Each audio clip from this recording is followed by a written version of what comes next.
Hey everybody, how you doing? I'm Dan McGee. Welcome to my garage. So, the Beatles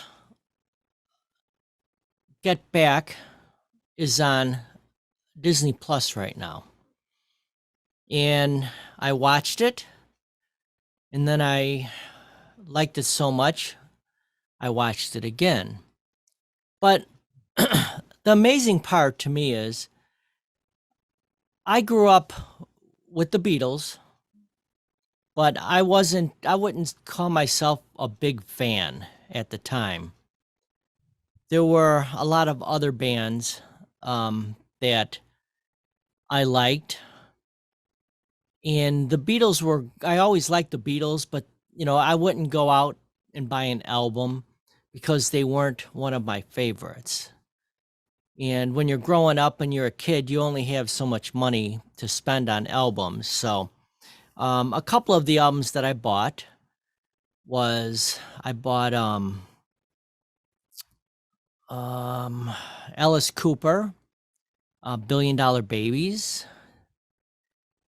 Um I, I I can't remember. I didn't buy that many albums because I didn't really have any money. I mean, I borrowed them from my friends though. So, and then my brothers and sisters had albums too, but they pretty much wouldn't let me touch them because I was the you know the young one of the family. So anyhow, I didn't do a whole lot with albums when I was growing up, but my friends did and my brothers and sisters did. So I'm, well aware of how cool the albums were. But um, anyways, just recently I watched that movie or that it's a documentary movie by Peter Jackson, and like I said, I watched it twice. It's long too. I think it's like 6.5 or 8 hours long. It's broken into 3 episodes. But anyways, it's called Get Back, and what it is it's actually the last time that they'll ever play together, live. They did some studio stuff, to finish up the album, but they never actually played again, live as the Beatles. So this is the album that they were making, and the whole thing behind it was supposed to be a live album. And I guess when they played live, they really had a good time. And was a lot of friction in the band at this time. But I guess they felt a lot of it was coming from because they were doing studio mixes and they weren't in the studio necessarily together. They were, somebody would come in, do their part, then the other one person would do their part, and then he would mix it all together, and then it would become an album. But to get the spark back, they wanted to do this album and hopefully save the band. Well, the doc kind of goes through all that. And like I said, it's kind of an amazing thing. And now that I've seen this, I can see why everyone loved the Beatles, that really loved the Beatles, because they're an awesome group. And just their personalities alone, if they weren't even, if it's kind of like, um, the Monkees were a fake band at the beginning. They didn't even play their own instruments, but they were kind of modeled after the Beatles. It was basically musicians with these really funny, great personalities, and it was a TV show. Well, the Beatles pretty much had that normal. So again, when you're growing up, you don't know all this stuff because they didn't really they did TV appearances, but not that I've seen that were in depth, really showing how personable they all were too, and every one of them was. I would say George was probably the most quiet one, um, but it's really neat. And when I'm growing, when I grew up with thinking that Yoko Ono was the really the person that broke up the band.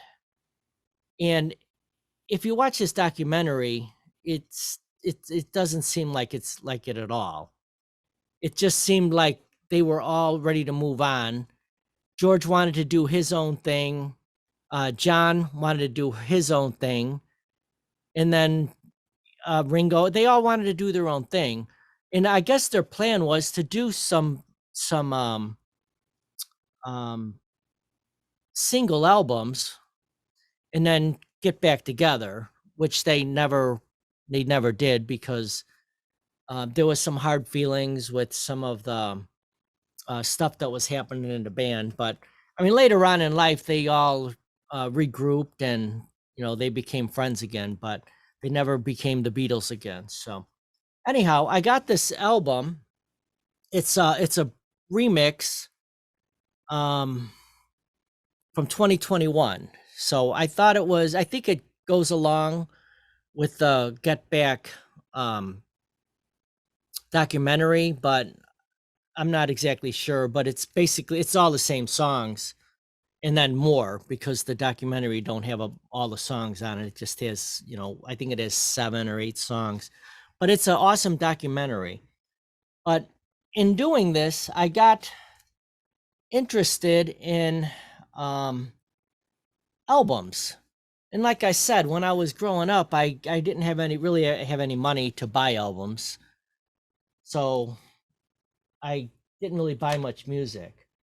But now I've got a few bucks and I am starting to buy some albums, which is really neat when you think about it, that you can buy albums again. And the albums that they're putting out today, they're thicker than normal. They're called 180 grams. So I'm not sure if it's double thick of an old album, but it's definitely thicker than than the older albums. And I've got one on. I just bought this too. This is a Audio Technica turntable. So I had a turntable on this. This is a 5-in-1. It has like a CD, a turntable, a cassette. So it has all this stuff in it, but it looks cool. It works okay. But I played some old albums from my mom's collection, and it like because it's not a real good one, it picks up every imperfection on the album. So I heard if you get a better one with a good needle and it's the tone armor is all balanced, a lot of that will go away. So I actually did an experiment and I played one of the older albums, and it actually is true. A cheap record player versus a better record player makes a big difference, especially if you're playing an older album. So, anyways, I'm gonna play just a little bit of it. Um, and it's not gonna be exactly. Oh, and by the way, this is remixed into stereo, and I'm not sure that the original album was stereo. I think it might have been mono when they originally mixed it. But I played the album, and it's got some awesome sound to it. So I'm not gonna be able to obviously play it a lot of it, but I'll play a little bit of it just to show you how nice it sounds. So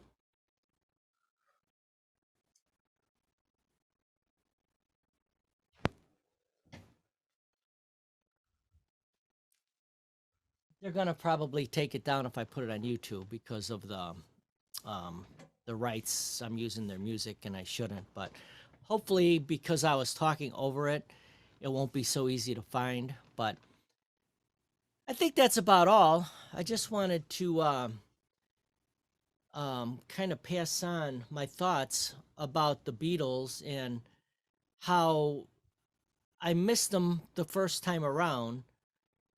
And because of the documentary, I got more interested in them again.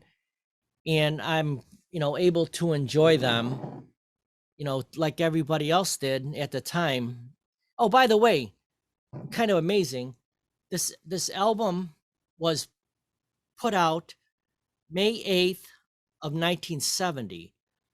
So a couple weeks from now, this album is 52 years old. Not this actual album, but this album was released 52 years ago. Think about that.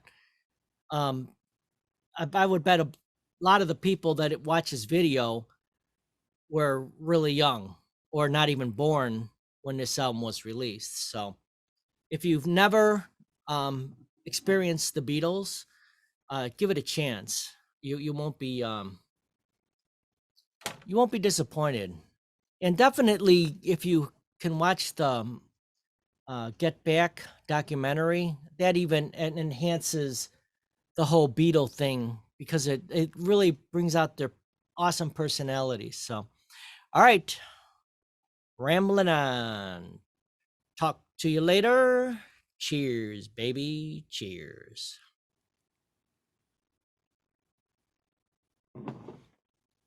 Fade to black.